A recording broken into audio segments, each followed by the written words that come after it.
good, my bro? So let's fade this out before because they going so crazy that they might pull this video. They might say, "Yo, you don't own the rights, Flex. What you don't?" Because it's big. Ladies and gentlemen, welcome to chapter 368. And I got a few DMs about it, Dre, where they was like, "Yo, how's it? You did 306?" Like some people.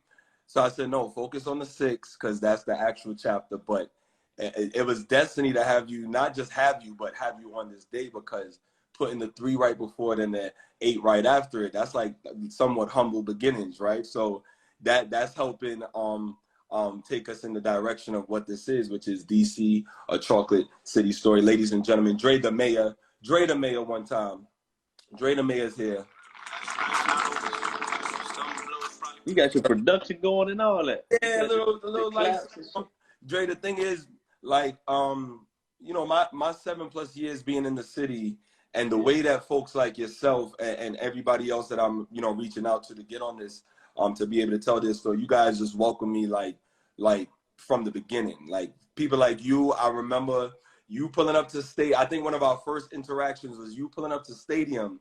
This is 2013. The red Reeboks, the rain joints. It was like the rain. Red and blue with the blue sole, and you pulled up with the big body bangs, and I came outside because it was me and Ian doing the activation, and you had the seeding products. But I just say that to say I saw the hustle. I saw that you meant something to the city, and I saw that the city loves you right back. So I would be remiss if I didn't have a chapter with the great, the man that lives life in high res. Ladies and gentlemen, Dre the Mayor. Thank you, bro. Thank you, bro. I appreciate you.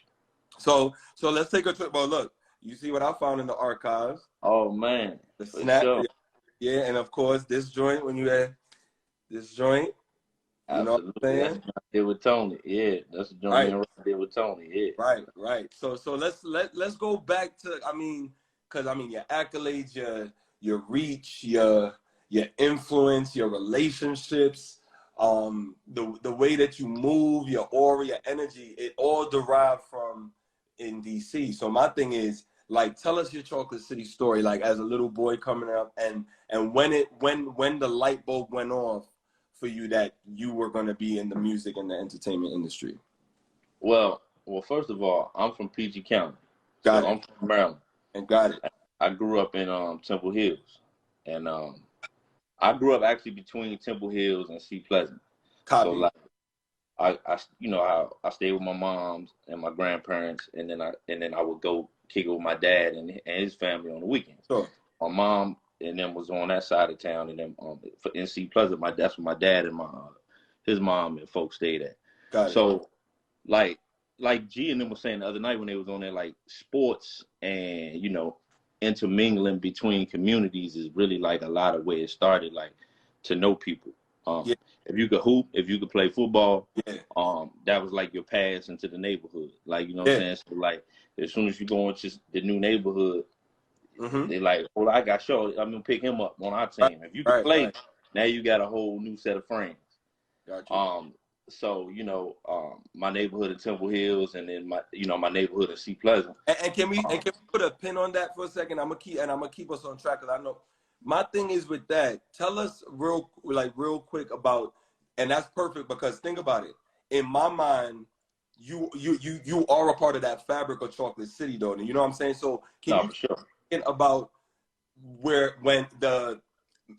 if there's any challenges with when folks or the public, the court of public opinion said, "Oh, you're not from DC, you from PG." Like, is there ever that? Yeah, no, I mean, let's talk. Yeah. To the outside world, right? They don't understand the segregation in PG County, Montgomery County, Northern Virginia, DC. Right. Outside looking in, everybody looks at it as one.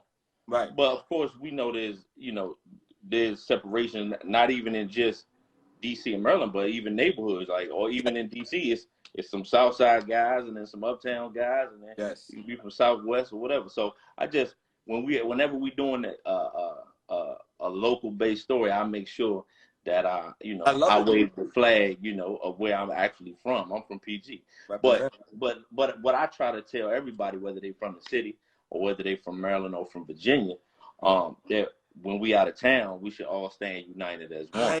Right. Because, like I said, people don't get our geography or how it's set up. And that you can be in each spot in 10 minutes. You know what I'm saying? Sure. So we got to make sure that, like, especially, you know, when I look at it from an economic standpoint, when you're looking on the outside in, if you're looking to market a product and you're looking to market a product in this area, it's going to be all inclusive of DC, Maryland, and Virginia.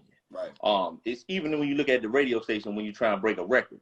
Yes. The radio station out here spans from, you know, as far north as Frederick to as far south as Fredericksburg, right, Virginia. So it's no way to not count us all as one, because, you know, in the numbers, that's what only makes sense. If you're looking at an area right here that has this type of radius in any other metropolitan area, it would be one city. Wow. So it would be. So that's why you came up with 368, which tell us what that is. Well, for real. Well, the reason I came up with 368 is because I wanted to, you know, the DMV was becoming a thing.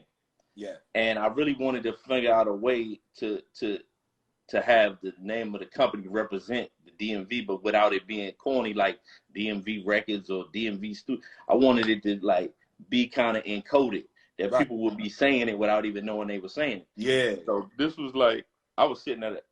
This was 2009, and I still had a gig at the time. So I'm sitting at the desk, and I'm looking at the phone. I'm just like, damn, if I wanted to call the DMV, like, how would I do it? And, you know, so I just kept looking at the phone, and you know how you got the letters on the phone when you're looking at a, like, you know, a real desk phone or a house phone. Yeah. And then I said, damn, the DMV is 368. And that's what made me hit Rob. Like, you know, we was trying to come up with a name, and I was like, bro, I got the name of the company, bro. It's going to be 368 Music Group. So in everything that we did, you know, we was carrying the DMV with us no matter what. And it was, you know, our little encoded message. I love it. I love it. Yeah. So going back to that time, so even though being a PG, your influence right across in DC, bro, it's one, right? As we saying, it's one. So Chocolate City from your eyes, Dre. Like you're, and I feel like you fall into, and I've been saying this, I said this to Tony Lewis Jr., I said this to a couple other people, that you're, and it's a beautiful space to be, because you're so tenured, yet you're still climbing, want more, and still working the young man's game. My thing is, you're a perfect middle child, where you're an OG to many, not some. You're an OG already, but yet you yourself still look up to certain people. So you're right there and can relate to, you know, your older peers and whatnot. So explain that, being from the, like, put in that position. Like, is that any pressure? How do you feel about it? Nah, I actually feel good about it, for real, because, like, I'm able to go. For one, I felt like it was my duty to stay here, or at least be planted here and keep my roots here, in order to bridge a gap, you know, to the young generation and to guys that really want to, you know, create a career in the music business without having to move to Atlanta, LA, or New York, or at least permanently. Because I think that, you know, we can actually be a market. You know what I'm saying? Like, if L.A. Reid and Babyface don't set up in Atlanta, what does Atlanta become? So somebody gotta, you know, bite the bullet, and my bad, I had a phone call. But somebody gotta sit back, really try to build infrastructure in their hometown, for us to become the powerhouse that we can be and become an exporter. It's right there. Because when somebody's trying to break a record, or when somebody's trying to market a product, like you and I both know, if somebody's trying to market a spirits brand, the first place they come is to DC. Because that's what big homie Kenny Burns said yesterday. He said, y'all call it the drive. Y'all call DC like the drive-through. Like, yeah, because it's so many universities here. And for real, bro, what you learn about DC, it's funny, you know, it is called Chocolate City, but what you learn about DC is that if you go somewhere else and you've been in DC your whole life, and you're a person, you black, you realize that this is a microcosm, and, like, the rest of the world is not like DC. Right. So you realize, like, you so used to black people having money and shit, and it's like, and being treated like kings that we are. Like, you know, it's like, you hitting it right on the nose. It's black people that own venues. It's black people that, you know, got government contracts. It's black people that's, you know, that's government employees. It's Spread black all people. around. They in everything. Yeah, it's in every, the mayor is black. All types of officials and stuff, senators and people that, sit in high government seats that come from other places. So Sure. when people come here and they see how far their dollar can go and all that, like a lot of people set up shop here, but just not in the entertainment industry because it just hasn't been traditionally known for that. Now, in prior years when Bob Johnson had BET here, so that's when like my first tap into, the music industry, because my mom, hey, look at that. My mom was the hair and makeup artist at BET for the first 20 years. Oh, dope. So I kind of grew up around, the heydays of BET. This is the start of Dre the Mayor, like the ride, like the. Nah, not even, because at that time I was still, you couldn't tell me that I wasn't gonna be a professional athlete at that time. Oh, you like still got sports on your mind. I still had sports on my mind. So I'm seeing production in front of my face. I'm seeing, like the Rap City, and I'm seeing Teen Summit. I was actually on Teen Summit. Word? Yeah, I was on Teen Summit. Tell us about that experience just real quick. We ain't gonna deviate, but real quick. No, I mean I actually, had the opportunity to like be one of the main people on Teen Summit, but I wasn't interested. Like I really because my football games was on Saturdays, and then Teen Summit was being filmed on Saturdays. So I ended up being like a B team member or like a an alternate because I wanted to play football. They wanted you full time, but you just already. Yeah, I was like I'd rather play football. You know what I'm saying? It just didn't register to me that it was what the entertainment business was and what I could be making. And my mom wasn't that type of person that was gonna force it on me. She was just trying to give me the what was the pros and cons or whatever. So she was like, if sports is your thing, do that. So that's what I did. And that's what you did. But yet at the same time, so I feel like you were like getting 2 educations as well, 3 educations, because you went to like college and all that. Like you got the street education, you got the music business education, and the TV, the entertainment world by being on the set. And you got so I feel like you were mastering like different things, or at least getting as much and soaking as much knowledge. Yeah, it was a lot of exposure. And then, so even when it got to college time, like I told you, like I just loved home so much. Where did like you go again? I went to the University of Maryland. Terps. I'm a Terp, you know what I'm saying? And I had a couple like D2 offers for basketball, but it just didn't make sense for me to go a little small schools like Gettysburg and stuff like that. It just didn't make sense for me. I ended up getting an academic scholarship to go to the University of Maryland. So I went there, did that, and because I wanted to be close to home, and I felt like Maryland was, a big school. Perfect.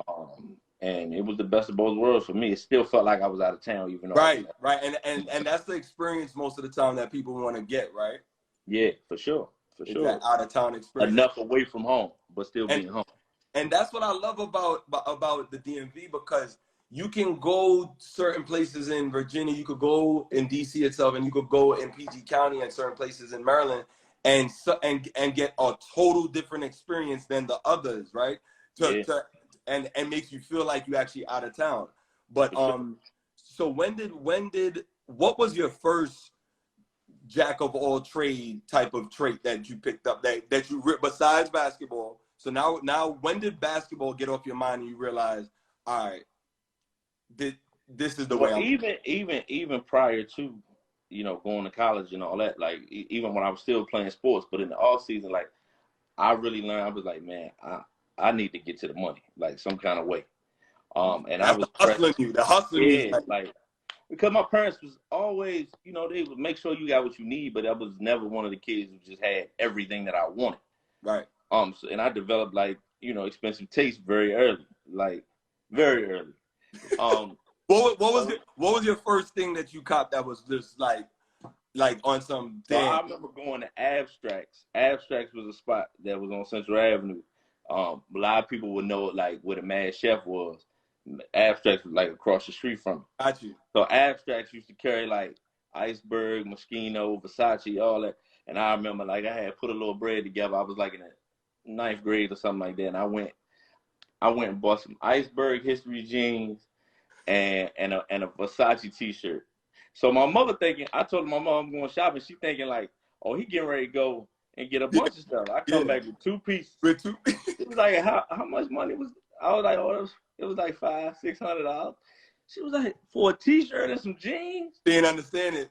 She didn't get it. Like, so, it was an embarrassing moment. She took me back to the store and made me get some more stuff. She was like, nah, so I ended up getting some abstracts, t-shirts, and some socks, and just spread the bread around a little bit more. Yeah. I was always on, I'm going to get that piece. I don't care about how many pieces. I want a pieces guy? You're a pieces guy. Like, you're a pieces man. For sure. It's about the pieces. Sure. I want the piece. Right. So would you consider, would you consider yourself like a styling in your repertoire, like officially? I know that you got the knack for it, but do you take that as one of your asterisks to your name that, yo, Dre the Mayor, I could actually do that as well? Like, I never did. Like, I mean, people told me that I should, but I never did it outside of a person that I was trying to help build their brand. Right. Like when I was, when I started dealing with artists, I try to help them figure out their look or what's their brand identity going to be. And so that it just became a part of it. Like, when you building something from the ground up, you don't necessarily want to use the resources that you can use on something else to bring in a stylist.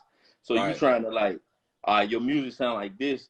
What's your look going to be? What's the look on? What, because it all makes a difference. It's the packaging, right? It's the whole package. Yeah, you got to create the package like how you delivering an artist. So that just became a part of it. Like, I was always into it for myself, but then it just naturally progressed into me, helping other people with their thing too. There it is. And what was that first artist who was your first artist that? My first artist that I ever managed was a kid named AP that was from Northeast DC. Okay. AP. So, what was his sound? What pocket was he in? AP was a lyrical artist. He probably, give you some of that Wale-ish, kind of Chaz, and him and Chaz are kind of down the same lane. But AP actually ended up being, speaking of BT, AP ended up actually being the when Rap City had Spit Your Game freestyle. Yeah. AP was the last person to ever do that. Oh, he ended it. He ended it on Rap City. Yeah, like when BT moved up. I'm gonna look up. Yeah, when BT moved to New York and they was doing it on the rooftops. Yeah, I remember the scenery, but I didn't remember that was the last one. He was the last one. Yeah. So you worked with him, and then from there, like when did the tumbleweed start to happen? While you're still, by the way, like doing it, you're within other industries. I mean, Black-owned business. You remember the Big Play was a big hit in College Park. So it's like, while doing all of those, putting your, edging your name in these other industries, you always seem to keep the music consistent. Like, music seems like it's in your DNA. It is your DNA. So when did the tumbleweed effect happen after AP? So, real talk, like while I had AP, I was still working a gig. So like, to go back to college, I came out of school with a degree in electrical engineering. So right out of college, I went and I was, like I told you, like, government contracting is a big thing out there. Yeah. So I went and worked for a large defense contractor. I was working at this company called Northrop Grumman. Gotcha. And I'm working at Northrop Grumman at the same time. I was running a studio that Chucky Thompson had. I just spoke to him today too. I gotta get him on. I got to. Yeah, Chucky is super OG. So Chucky, to rewind a little bit, when I was in college, going to school to get my EE degree, my mom happened to be doing Chucky Thompson's girlfriend's hair at the time.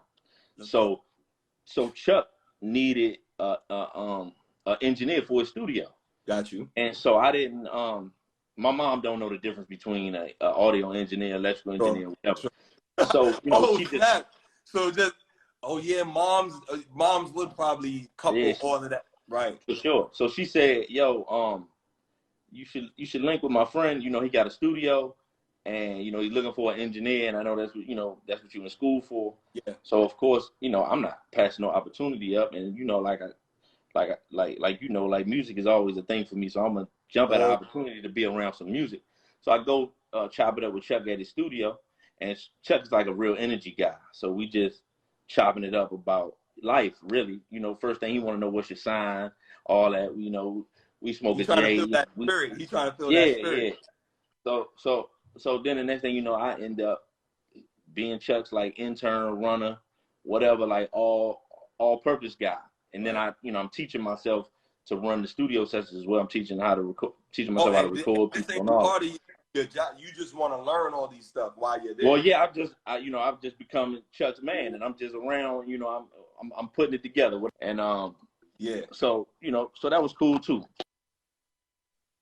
to like be a part of that with Chuck. And then like I got my introduction to a lot of the business through Chuck. Like Chuck would take me to meetings. Chuck would, he would have different sessions where I got to meet people. And so as I'm in these sessions, and I'm also like starting to get my feet wet in the party promotion game, that's when the whole management shit came about, because people started to realize that I had a network, and I also, was knowing the business. You got that Clarence Avon. You got that Clarence Avon touch, the Godfather type of touch. You got the touch, Dre. I'm trying, bro. You got it. You got the touch, man. I'm telling you, what stays consistent with you, because I've known you now for about 8 years solid, and what stays consistent is you're never the loudest person in the room by voice, but your presence is just as loud as the person that's on the mic or whoever. So when you come in a room, bro, it's an aura. So this is a moment just to give you, your just do for the Chocolate City, because it's just a culture. So at this point, the Chucky Thompson link up is going well. Yeah.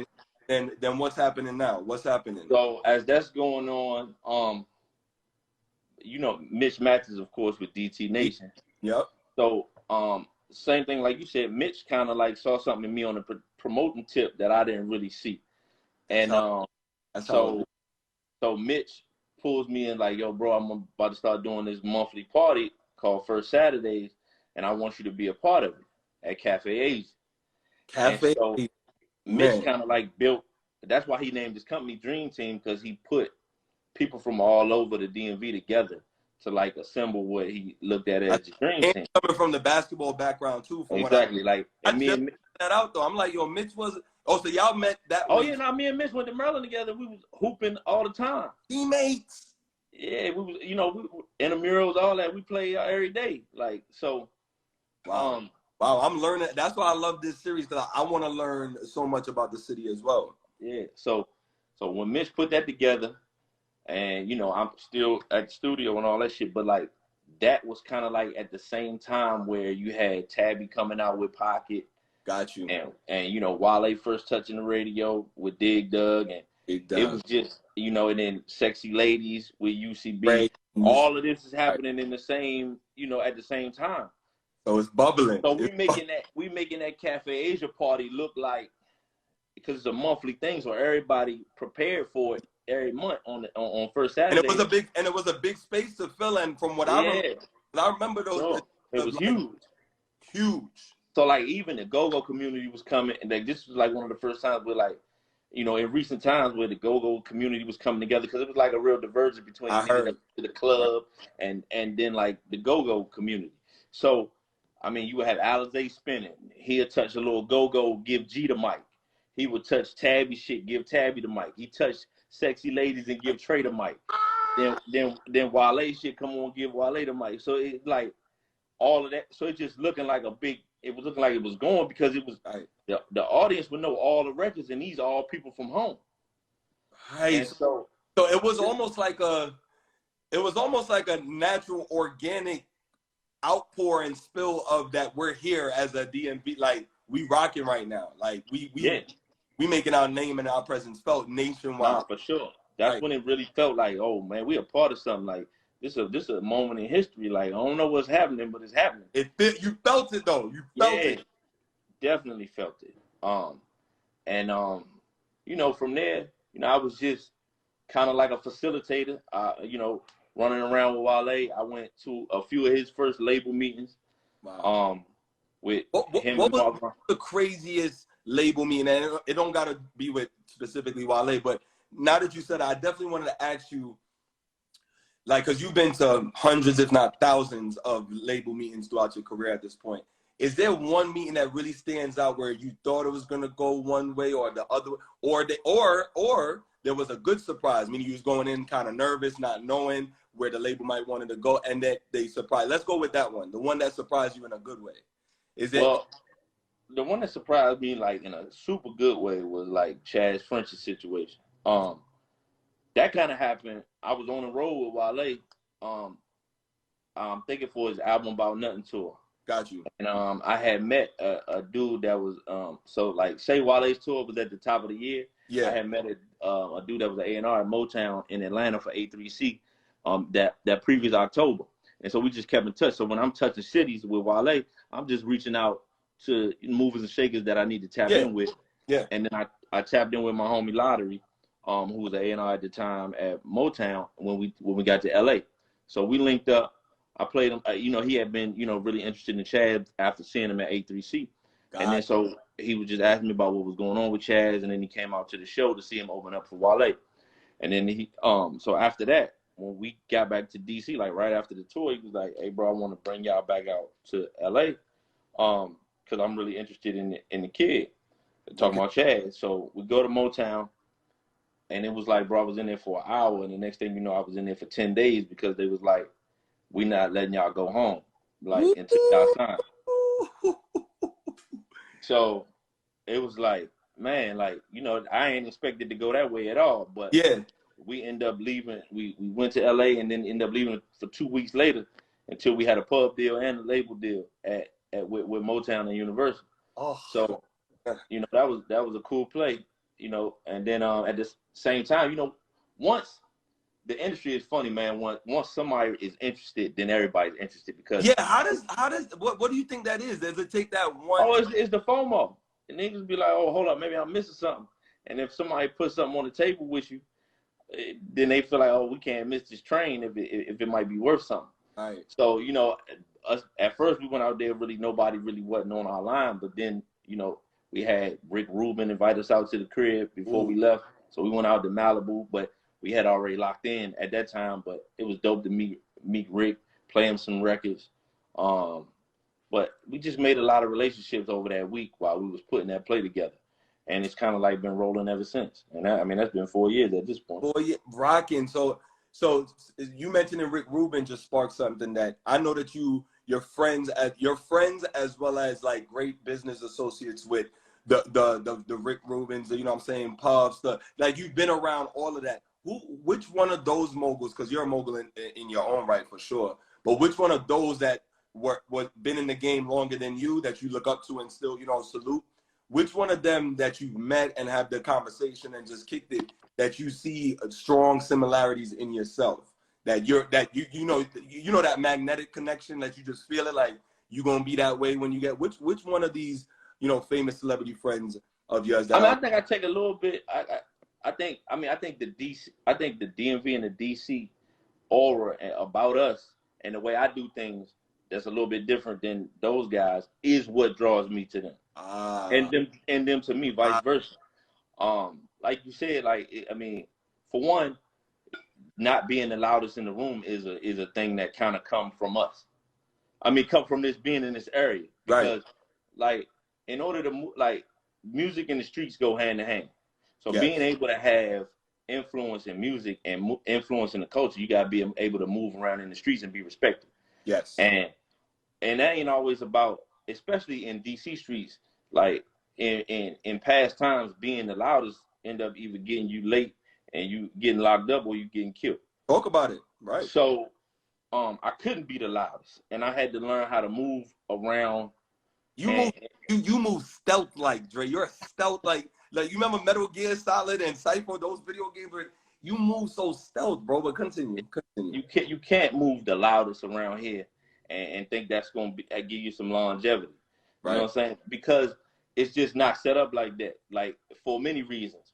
One of the main reasons is that it ain't no gang culture. So it's not like affiliation that you can have that'd be like, oh, he good with us, or he protected by the Bloods or the Crips or folk or whatever. It's not about that out here. It's just about man time. I peeped about like the area y'all are all about. Man, continue. I love it. It's about who is Slim as a man and like who can vouch for Slim as a man when he in a situation. Did he stand up about it? Did he handle his own? Is he a sucker? Like that's just And it don't even matter what that person can offer y'all tangibly or monetarily. At all. Y'all are all about solidarity in the right. At all. And it's like, if your good name don't precede you, it's hard for people to want to do business with you. Nobody's gonna vouch for you. Yeah, because it's all. I mean, even though it's not no gang culture, it's always a big homie or somebody that's in your age range, a phone call away. Always. So, no matter what side of town it is, somebody gonna pick up the phone. Hey man, what's up with Slim? I don't know him, but he talking in my little shawty, and I'm just trying to make sure it's Slim all the way 100 or this and that. So we just need to so your name, if anything, gotta precede you as doing good business and being solid. You could never be in no sticky situation where shit went left on you and you ain't do the right thing.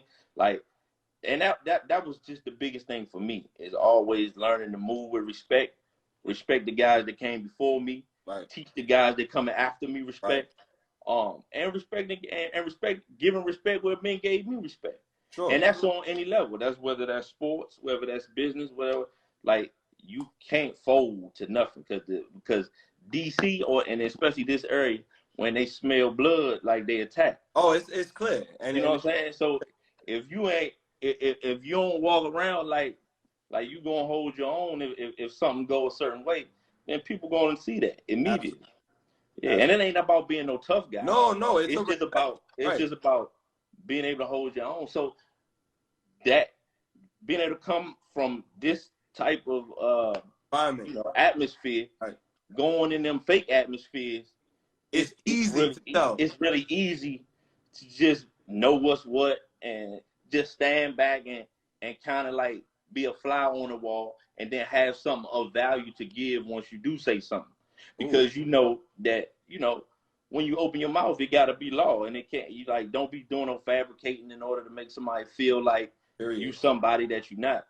So I just took a lot of what made me be able to survive in DC, and applied it to, the music industry and, and any, business, entertainment that I ever tried to get into. Because there's so many, excuse me, I feel like you're somebody that, and this is just, it's an aura that I feel like you focus on mastering something while still learning and getting the foundation ready to dive into now this area of industry. So what's one of those industries, if any, that you never dibbled in, or you dibbled a little bit but not enough, and you feel like, dang, I should have stayed there too, or I should have had this in my arsenal while I was killing it in music, killing it in fashion? Well, I mean, I had when I first met you, I had a sports bar,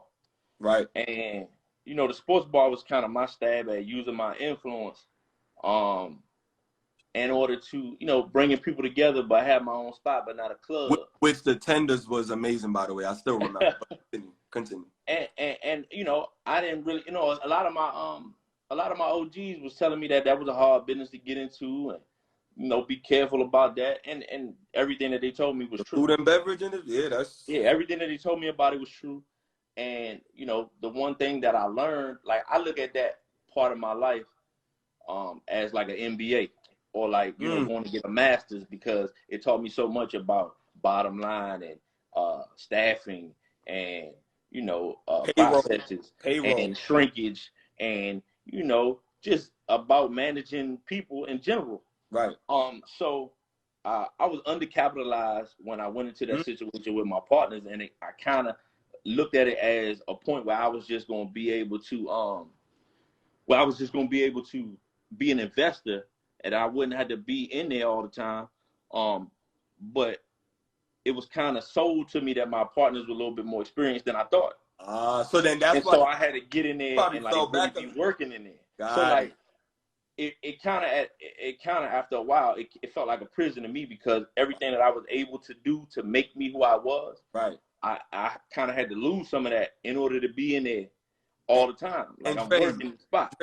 When you a spiritual brother, so my thing is, when you feel like you're in a position that you have to compromise anything that got you there, then the feeling is what? Then what? Then you knew I'm it was locked up. I'm like, this ain't, it's not working for me.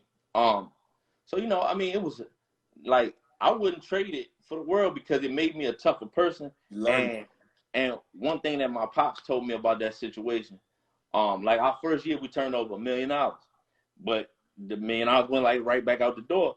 So you know, learning how to touch money like that, was a big thing for me because it gave you a perspective like, damn, I know how to make money. Yeah, yeah. But now you got to learn how to shift the tables in your favor.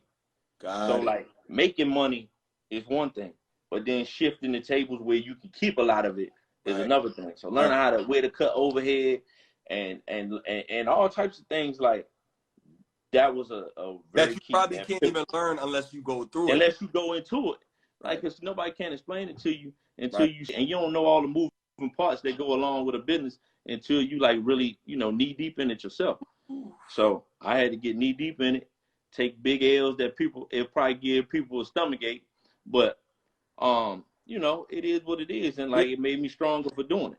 Right. So all of these experiences now. So you're doing that music. So now we're at a place of, and I feel like you manifested it in your label's name, is Life in High Res Global. Like you're looking at life in high resolution. Do you feel like the Chocolate City and the Chocolate City culture for you, was there any cloudy moments? You know what I'm saying? Like pivotal cloudy moments while you're coming up in the Chocolate City culture. Yeah. And that now you can see it in high res, like, yo, Catch 22. Oh, shoot. You know, so I ain't even mad that happened. Is there anything that was a pivotal cloudy moment during your career? Man, real talk. Like I was saying about, you know, Babyface and L.A. Reid setting up in Atlanta. Yeah. Like those kids in Atlanta now, after them, you know, it's been, you know, Jermaine Dupri and Dallas Austin, and now you have Coach K and P. Right. You can name it, like all of these, and then you have tons of executives that either went to college in Atlanta and then got a job at a label, or are from Atlanta and now have an executive role at a label. So like, there ain't really no blueprint of guys from here that have executive roles in the music industry and even care about making this a scene. Like they might find some talent here and then take them to wherever they need to create. So there wasn't a whole lot of you know, it wasn't a whole lot of mentorship to show me how to do the things that I wanted to do. Right. Now there are some guys that, you know, that mentored me and that have taken, you know, those steps before me, like most importantly, like Jerry Vines. Jerry Vines used to manage Genuine, Raheem Devon, Drew Hill, Tank. You said Genuine because during this, while I'm building this, I'm building a wish list of folks that I don't have a relationship. Genuine's from the city. Yeah. He's from Chocolate City. He used to be in a go-go band, all that. Let's offline. You know, Tank is from the city. I know. Oh, we're gonna offline about all of that. Yeah, Tank went to Crossing High School. That's where I went. But ain't Tank? Wait, no. Tank was born in Wisconsin. But Tank went to high school out here. Say less. I'm glad to know that. Tank went to Crossing High School. Tank was dog. Tank was one of the meanest dudes you ever gonna see on a football field. The Real Babs. Hey. What position he played? He played running back. Oh yeah. And I was younger, but I would like they used to have a football game, the highlights and shit on public access TV. Wow. And now all you would see is the Real Babs. Like I'm talking about, he used to do it. Nah, so look, we're gonna offline about that, but I wanna these are your minutes. That's perfect though. Yeah, 'cause I need them guys to tell their story, man. Yeah.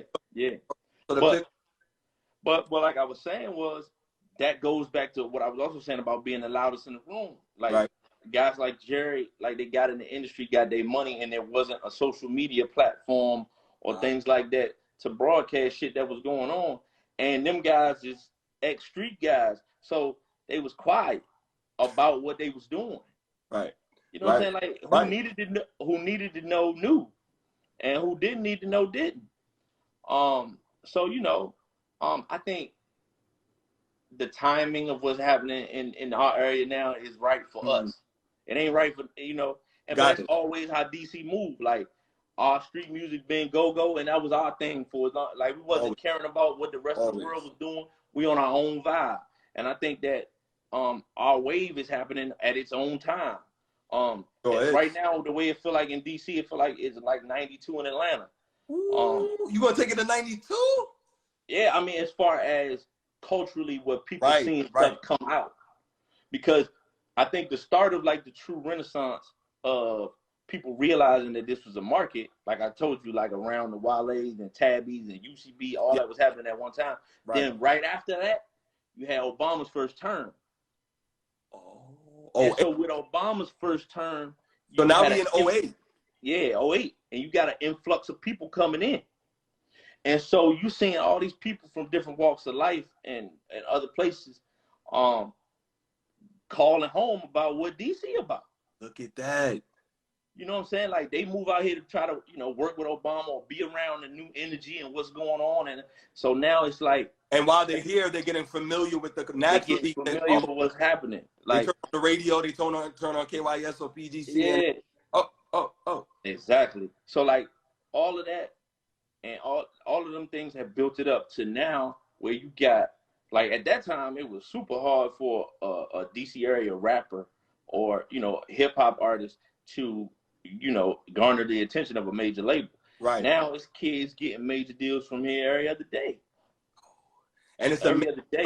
And I know somebody like you, like I'm saying, you're like the perfect middle child. Even though you're in celebration of that, which rightfully so, of that, you're also in like a dang, like it took this because you're coming from the era of when it just was like, yo, we here, like yo, America, yeah. So you almost having two emotions in a good way, like you're reminiscing and you're also in the moment celebrating. No, for sure. But I think it's all about just staying true and staying down with it because like even that, like the fact that I stayed down with it so long and stayed like beating down doors for people that wasn't even my artists, I became synonymous with with DC. So like to the industry, like when they want to know what's going on in DC, I'm one of the first phone calls that happens. Like, what's up with this kid or what's going on? Or what? And that's kind of like was the basis and the foundation behind my new situation at Atlantic. What's about that? Is that they look at me like the ears to the ground of what's going on in this market, and there's a lot happening in this market now, and they want to make a real investment into this. Right. So building out a studio and developing talent here, from artists to producers, like all of that is just. Oh, you want to have all the tools? Yeah, like you gotta kind of like build it for it to really come. You know what I'm saying? Like for it really, like even though that there are artists getting signed and getting like super national attention and all that, yeah, it's still not like a DC. We haven't had our sound wave yet, like like a moment where like Pharrell and Timbaland and Missy had for Virginia, right? Or like Teddy Riley had, like we ain't had, or like Atlanta had, we ain't had our run yet. So like that's still yet to come. And I mean I know it's gonna come because the talent is here, and a lot of times that people that are from here, people just have to go relocate in order to be heard. Why, Andre? I'm glad you just said that. That's a great pivot to what I feel like, and I'm not from DC, but me being for 8 years and being edged in the city at this point, it's my second home. So I get offended when I'm in LA or New York, wherever, Miami, and it's almost like it takes the artist that's front to yo, but what back home? Why we not? But why we? Man, listen, that's not just a DC thing, but I take it because we right. But you take it personal because But I know what you mean. And you like, damn, they're not even. But I mean, I call that the down the street syndrome. Yeah, what's that syndrome? That's what I want. Like, I mean, it's either certain places would be like, oh shit, man, that's Slim from down the street.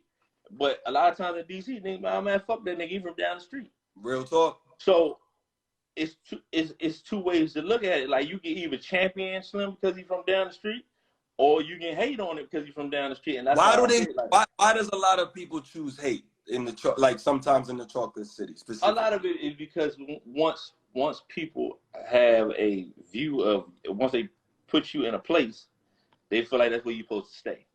And you're not supposed to elevate. And elevate, and because people kind of like have the problem of comparing you to what they should have did. You know what I'm saying? Or they had the same opportunity that you did, and they didn't You know, and niggas just Absolutely. don't like the outcome. Absolutely. And sometimes it be insecurities that they want to project on you. And you can't let nobody's insecurities limit what you gonna do.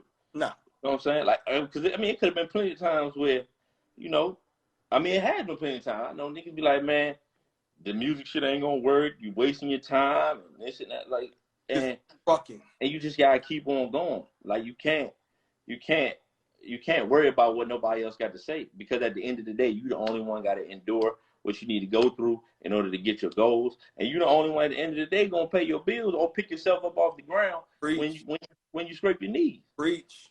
You know what I'm saying? So I mean, for me, man, I was always trying to have a balance of what I wanted to do and what I had to do. Got it. You know what I'm saying? So I always, and that's hard, Dre. Kudos to you. Some of the what I had to do wasn't always right. You know what I'm saying? So like, I had to, you know, I had to like really take a moment and say like, look, man, God can't bless nothing that ain't really, you know, that ain't all the way 100. So like every time I had my foot halfway in the street and halfway out, I was coming up short. Your heart though, I was coming up short. So when I finally started to give all my energy to just stuff that had synergy, like I told myself, like, if it wasn't music, fashion, art, or something that, you know, went together down that lane, I wasn't doing it no more. And that's really when y'all met me. Well, I mean, that's really when we started working together, when I came over. Like 2013. For timeline purposes, 2013, 2014, somewhere there. Exactly. Yeah. Like when Sean Caesar, he was just thinking too. Shout out to C's. Yeah, that's my OG, big brother, like a dad to me. Like I asked him, like, because really, bro, I got to a point like after Big Play didn't work. Right. I really got to a point where I was thinking about moving to LA or New York or Atlanta, like, to really, because I was like, man, I really need to be in the industry, like. Yeah. And then I was like, but what can I do to not leave here, but really have a position in the industry? Right. And so I you know, got wind of DTLR radio, and then I was on Sean. Right up your alley. That's like, right up your alley. Man, you need me over here. Like, you need. And his biggest thing was like, I mean, I can't afford you. I can't afford you. And I'm like, that's a good problem though. You don't know you can't afford it. So, and you know, I end up telling him, like, look, man, it's not even about the money for me. Look at that. If I could create my own title, then I'll come over there.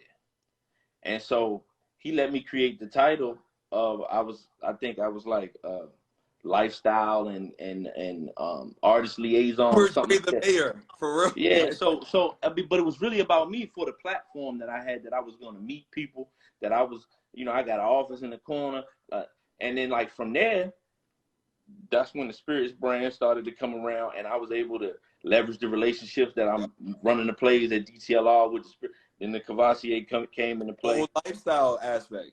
Yeah, so like, you know, it really went from, you know, being able, like, really cold turkey, like, because for, you know, the good part of my adult life, I kind of, you know, supplemented everything I had going on with street kid. I know what you mean.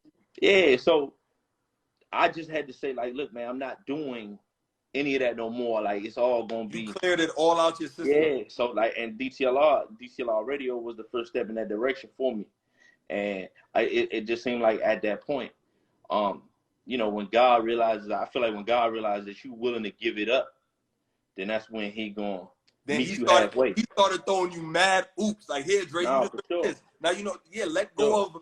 You don't gotta be. I understand you have to survive and figure it out and use your knowledge from that to now come into the legal play of things, bro. That gotta be commended in tenfold, because, like you said, you had to find a medium naturally to do what you had to do in order, you know, that whole, bro. You've come such a long way, and you got so much more to go. So I as we wrap this thing up, anything else when it comes to the Chocolate City, just the whole culture? Where do you want to see it go? A lot of the young guys look up to Shy Glizzy, Ade, Taz French, all of these guys, they look at you like really big, bro. Not just the business aspect. I know you got them right and everything, but they really, really look up to you. Like, I've seen. Because they you know, they seen me put it all on the line for them. Like, it all. Like, it's real. you know, Chaz, Phil, all them guys have, you know, lived under my roof. And they seen the sacrifices. Like, I get up in the morning and, like, them niggas still got, you know, sleep in their eyes at 3 in the afternoon. And I done, you know, been out since 6 in the morning, like, getting to it. Slaves. So, like, you know, they seen, like, you know, the dedication and the sacrifice that it takes to, like, really make something from nothing. Yeah. And, you know, I think they respect that, you know, and we got more of, you know, big brother dad relationship than anything. And I think, like, they know they can't come at me, you know, when there's no bullshit excuse for not on the mayor doing what they're supposed to do. Yeah, nah, for sure. So look, that's love. I appreciate you, Dre, man, for real. Like, I'll never forget you pulling up to stadium. And it's perfect because you might not even remember the details, but it's in my story where I'm like, yo, when I came into DC and I got this position with Ciroc, and I'm just figuring it out, right? I'm 25, figuring it out. Ian was doing something at stadium. I'll never forget. Coconut Ciroc was the thing he was pushing. And here you go, pop the trunk, and with the seated items. And I just looked at that like how you were received amongst your peers and even folks that were older than you, like the next day or the next weekend. So I just seen your different ways of how it, like, any means necessary type of thing. Like, I don't think that anything's too cool for you, but yet you're still cool because you don't look at it like you're too cool. You know what I mean? Yeah, you can't, man. Cool, man. Like, if you're not willing to lead from the front, man, like, people that you trying to bring behind you, they gonna notice that. Like, you can't ask niggas to do something that you won't do. And bro, there's nothing that I haven't done. Like, I had a janitorial service. Like, I used to clean toilets. Like, I would have my front when I was like 21, 22. I had a cleaning business where I would make niggas who wanted to go to go-go with me come clean the office building with me first before we went to the go-go. Like, nigga, if you too cool to come do something productive, right, then you don't even be in my mix. Look at that, man. Look at that. And now it's life in high res, my brother. So the future's clear. The future's bright.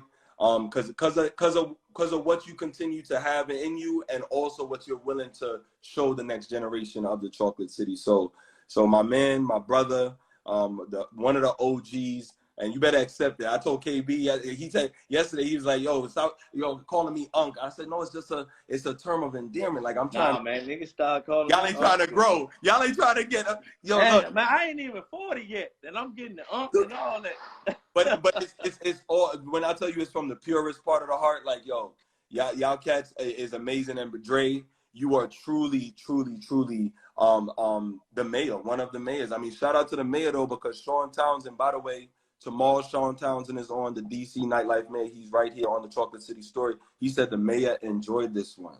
Man, oh wow. Ooh, love. So shout out to Dre. This is why I love it, because people, when I'm with a Dre the mayor, then the real mayor comes in and checks it out, man. It's beautiful.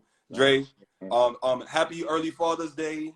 Nah, thank you, bro. Shout out to the family. I know. Shout out to the little one. Shout out to your queen. Shout out to everybody that you've touched and that you're gonna touch, man, because you special, for real. Thank you, bro. I appreciate that. Love you. This. Love, bro. All right. One love.